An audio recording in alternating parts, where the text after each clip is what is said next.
Este padre era pároco no sul do Brasil, um excelente sacerdote, místico. Ele tinha 5 chagas de Nosso Senhor, era perseguido dos maus sacerdotes, mas se manteve fiel e firme à Santa Igreja, e até hoje ele alcança graças por todo o Brasil, e é sobre isso que nós vamos falar hoje, esse e outros assuntos aqui a respeito dos comentários que vocês deixaram. Muito bom dia, meu nome é Daniel Martins, seja bem-vindo ao canal dos Santos Anjos.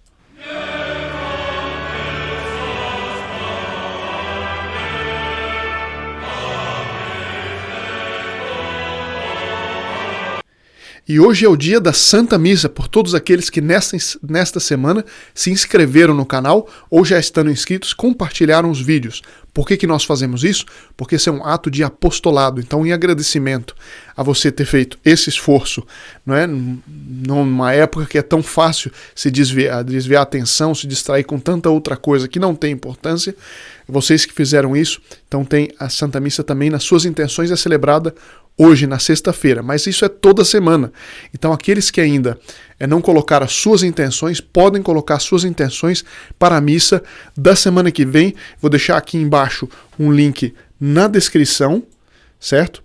Aqui o link, o primeiro link na descrição do vídeo.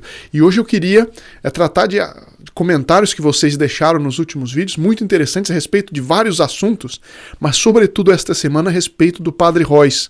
O Padre João Batista Reuss foi um pároco, como eu disse, no sul do Brasil, no início do século XX, e que ele enfrentou o início daquela infiltração modernista nos meios católicos do Brasil. Ele se manteve firme, foi perseguido, mas recebeu da providência, sobretudo durante as missas, fenômenos místicos extraordinários. Ele levitava e tinha uma multidão que via, e aqueles padres assim mais progressistas quiseram evitar isso, então alguns superiores dele colocaram ele num canto para que ninguém visse, que nenhum seminarista conversasse com ele, e os fenômenos místicos continuavam. Ele tinha um convívio muito intenso com os anjos durante a missa, com São Miguel Arcanjo. Então ele,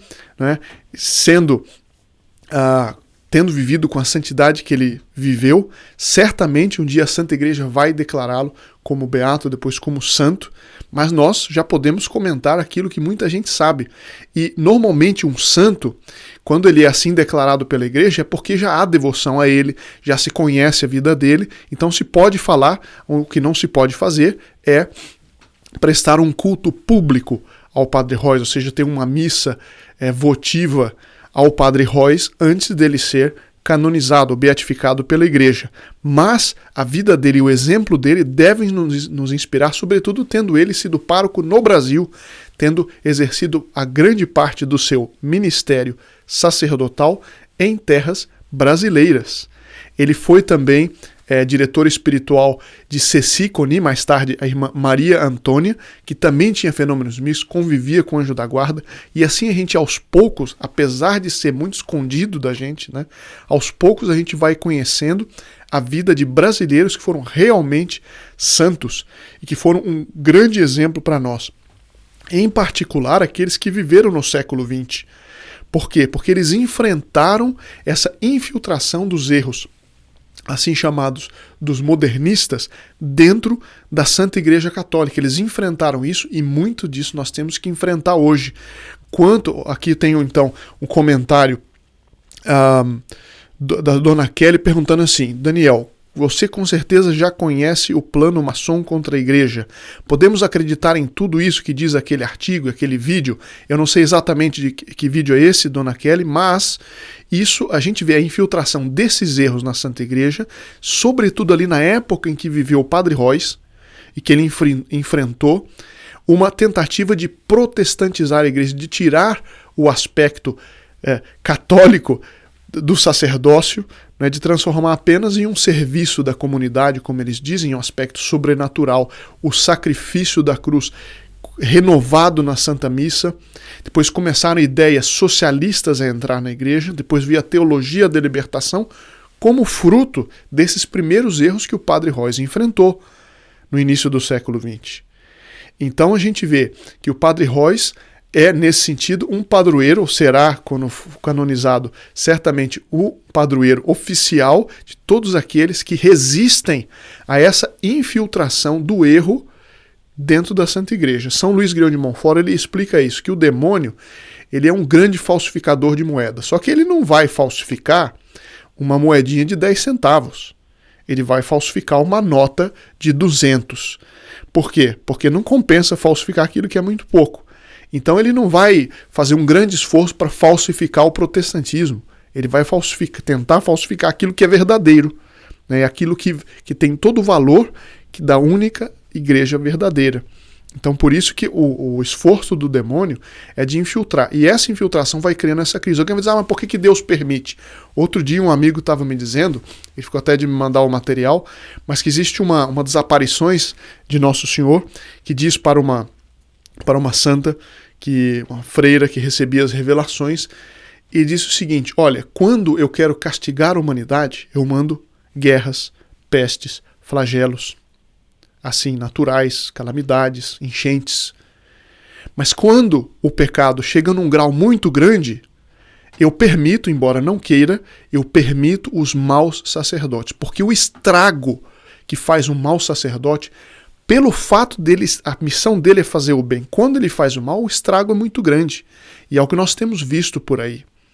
E o Padre Royce, justamente, nós devemos alcançar a intercessão dele e de outros sacerdotes, como o Padre Pio e tudo mais, que alcançar deles essa graça de que Deus nos livre, né, dessa infiltração do erro dentro das fileiras do clero, especialmente. Nossa Senhora de La Salette falou nisso também. Então, que eles nos ajudem, que livrem o Brasil dessa infiltração dos erros nos meios católicos, sobretudo. Né? Então, eu concordo, existe essa infiltração e nós devemos combater, está em nossas mãos rezar e combater essa infiltração por meio da boa doutrina, da boa prática, da vigilância, do olho vivo com relação a esses que estão infiltrando. Aqui um outro comentário a respeito de outra coisa, Dona Wanda Carvalho. Boa noite a todos. Obrigada, Sr. Daniel. Através de seus ensinamentos, estou conseguindo perceber o quanto nosso anjo da guarda faz por cada um de nós. Hoje não deixo de agradecer ao meu anjo da guarda por estar comigo sempre. É isso mesmo, Dona Wanda. Muito obrigado pelo encorajamento. Mas é isso mesmo, nosso anjo da guarda está sempre conosco. Até quando, infelizmente, nós decidimos fazer o erro, ele está perto. Ele respeita o nosso livre-arbítrio, ele respeita isso que foi dado por Deus, respeita no sentido de que ele não pode invadir a nossa vontade, isso ele não pode, mas ele está sempre ali para tentar nos fazer voltar ao bom caminho. Então ele está sempre ali para nos ajudar, para nos levantar, para nos fazer olhar sempre mais para o alto, para as grandes verdades, viver para aquilo que deve e não simplesmente para si mesmo. Dona Neide, boa noite a todos os inscritos no canal dos Santos Anjos. Já consegui uma graça do meu anjo da guarda. Eu vou depois explicar por que eu estou lendo esse comentário. Eu perdi um documento, pedi ao meu anjo da guarda para encontrar os documentos. Já tinha procurado por todos os lugares, sem nenhum resultado, pois graças ao meu anjo depois eu encontrei. Alguém vai dizer, não, mas isso é muito pouco, eu ficar o anjo da guarda, usando o anjo da guarda para coisa tão pouca. Eu digo, olha, o que nós devemos pedir a Deus Nosso Senhor, a Nossa Senhora, ao anjo da guarda? Que tipo de coisa nós devemos pedir? E a resposta é dada por Santo Afonso de Ligório no livro Oração, Grande Meio de Salvação. Ele diz o seguinte, o que nós devemos pedir? Nós devemos pedir tudo. E o professor Plínio Corrêa de Oliveira, comentando esse livro de Santo Afonso, ele explica o porquê. Eu achei interessante a explicação. Ele diz assim, a bondade é próprio da bondade não medir o que ela faz. Uma pessoa que é bondosa, a mãe, o que ela faz pelo filho? Ela faz de tudo, desde a coisa pequena a coisa grande, ela não mede. Porque a bondade, ela não mede o esforço. São Francisco de Sales diz, a medida de amar a Deus é amá-lo sem medida. E Deus Nosso Senhor conosco é muito mais. Ele não mede o que ele faz porque ele é bom, porque ele quer ajudar. Então nós devemos pedir tudo, que com isso nós, por assim dizer, satisfazemos a bondade dele, que quer nos dar tudo. Assim também Nossa Senhora, assim também os santos anjos. Nós devemos pedir tudo. É claro que nós não devemos ficar só nas coisas miúdas, nas coisas corriqueiras, nas coisas pequenas. Por quê? Porque senão nós nos apequenamos e pensamos só em nós mesmos.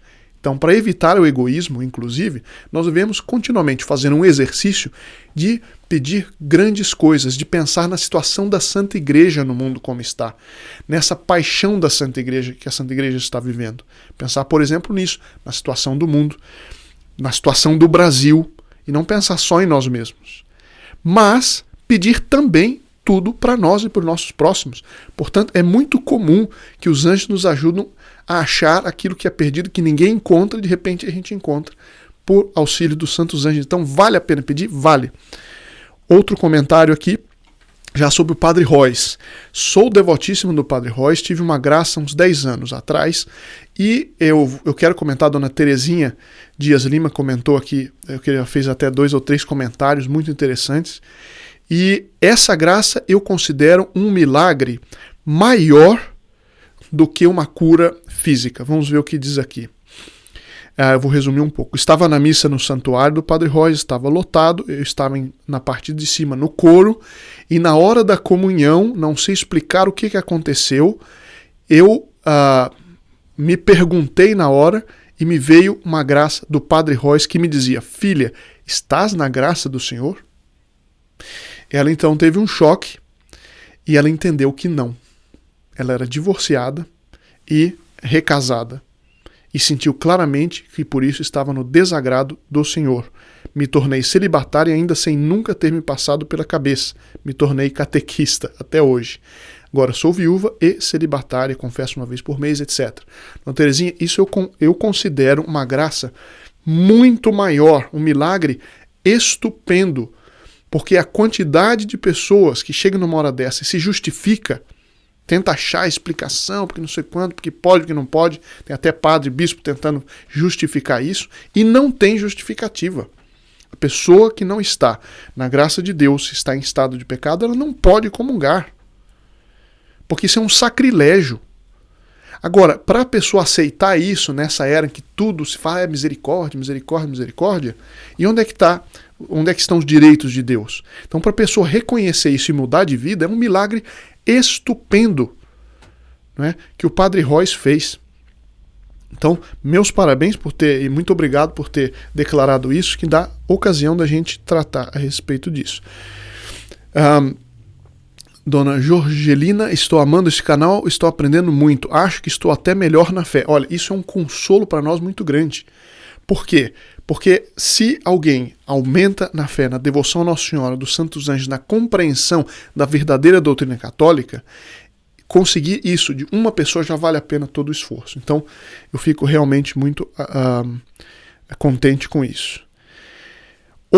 Um pedido que algumas pessoas estão fazendo, que eu acho que tem todo o propósito. Dona Maria Aparecida e marido, se eu vejo aqui. Deus seja louvado e nosso Brasil seja salvo do comunismo. Santo Padre Royce, rogai por nós junto a Deus. Eu posso rezar para o padre que ainda não é canonizado? Pode, porque eu não posso fazer um culto público. Mas o Padre Royce demonstrando e fazendo milagres, eu posso. A Igreja Católica, a Santa Doutrina Católica, diz que é uma coisa boa, né, desde que eu não faça um culto público a ele enquanto a Igreja não se pronuncia. Mas devemos pedir a intercessão do Padre Royce para que livre o Brasil do comunismo, porque o risco não é pequeno, como nós sabemos. E aqui eu recebi vários relatos, eu vou ler alguns, de pessoas que receberam graças do Padre Royce, uma até foi curada no braço, eu vou ler aqui. Lindíssima história do Santo Padre Royce, sempre estou assistindo o canal dos Santos Anjos e aprendendo muito. Gratidão, Dona Thalita. Senhor Jorge, boa tarde, sou devoto do Padre Royce há bastante tempo. Tenho acompanhado aqui no Santuário do Sagrado Coração de Jesus, em São Leopoldo, inúmeros agradecimentos por graças alcançadas através do Padre Royce. Então, lá em São Leopoldo, no Rio Grande do Sul. Que a canonização do Padre Royce aconteça o mais breve possível. É isso mesmo, Senhor Jorge. Dona Marieta, já recebi uma graça pela intercessão do Padre Royce. Dona Maria Cristina, o Padre Royce sempre foi perseguido, até hoje. Isso é verdade. O processo de canonização já era para estar andando, eu já mencionei isso, foi um bispo que barrou. Por quê? Porque canonizar o Padre Royce significa condenar esse chamado progressismo, essa infiltração dos erros modernistas dentro da Santa Igreja. Canonizar o Padre Royce seria condenar esses erros. Então existe toda uma politicagem para impedir isso. Dona Vera, que alegria, mais um vídeo sobre o Padre Royce. É um consolo muito grande conhecer um sacerdote assim nesses tempos tão difíceis para a Igreja de Nosso Senhor. A senhora disse tudo, Dona Vera, é isso mesmo. Senhor Renato e Adriana Teleken, já tive uma experiência com ele durante a missa no Canto dos Santos, eu tenho muita devoção ao Padre Royce. E assim eu estou recebendo de várias pessoas pelo Brasil isso. Dona Jane, obrigada por continuar falando do Padre Royce. Com certeza ele é um santo que está no céu intercedendo por nós e pelo Brasil. É isso mesmo, peçamos ele especialmente nestas semanas. Boa noite, sou gaúcha. Aqui tem então um relato bem interessante. Dona Miriam Lamaison. Boa noite, sou gaúcha, sempre rezei para o Padre Royce. Se escreve Hells, ela explica aqui se lê Royce. A minha mãe me ensinou a oração quando eu era muito pequena. Então aqui é uma oração popular ensinada às criancinhas. Por isso que é cheio de diminutivo, eu vou ler aqui. Porque eles falam para as crianças memorizarem, né? A mãe ensinava então a dona Miriam aqui, era assim, ela coloca: meu anjinho pequenininho, me leve sempre para o bom caminho. Mãezinha do céu, me cobre com teu véu. Padre Royce, cuida de nós. Então era o que ensinava para as crianças. Dona Gleice Araújo, eu fui muitas vezes no túmulo do Padre Royce, meu tio era seminarista e cuidou desse padre quando estava no fim da vida. Então é interessante, né? Muitas pessoas que têm parentes que conheceram, ou conhecidos que conheceram o Padre Royce. Sim, Dona Teresa Hashimoto diz, sim, conheci, eu era uma menina de 5 anos e ele se hospedou na casa da minha mãe e almoçou conosco em Santa Catarina. Interessante, né? Não sabia que tanta gente conhecia. Ou conhecia diretamente ou conhecia gente que o conhecia. Dona Esther, aqui um relato de uma cura. Exato. Meus pais tinham a foto do Padre Royce na carteira. Eu cresci tendo a certeza de que ele era da minha família, meu avô ou tio. Mas não, eu já era adulto e fiquei sabendo que por meio dele fui salvo ainda bebê de uma doença que estava destruindo meu braço e meu corpo. Ainda hoje olho para a foto dele e sinto que ele é da minha família. Padre Royce, rogai por nós. Dona Juliana, tive muitas graças pela intercessão do Padre Royce, sou devota dele. Dona Maria da Glória, minhas tias avós vinham do interior para assistir à missa do Padre Royce. Eu fui crescendo e ouvindo sobre ele. Bom, e assim muitos comentários a respeito do Padre Royce, mas nós temos que ir ficando por aqui, que já está ficando longo, e algumas dúvidas a respeito do incenso em casa. Isso nós trataremos, se Deus quiser, as dúvidas nos comentários sobre o incenso, trataremos, se Deus quiser, na semana que vem. Então não se esqueça de colocar seu nome, as suas intenções para a próxima missa, compartilhar este e outros vídeos no canal para nós continuarmos esse apostolado. Muito obrigado, faça esse esforço, é rápido, compartilhe, inscreva-se se não é inscrito e nos vemos na semana que vem, se Deus quiser.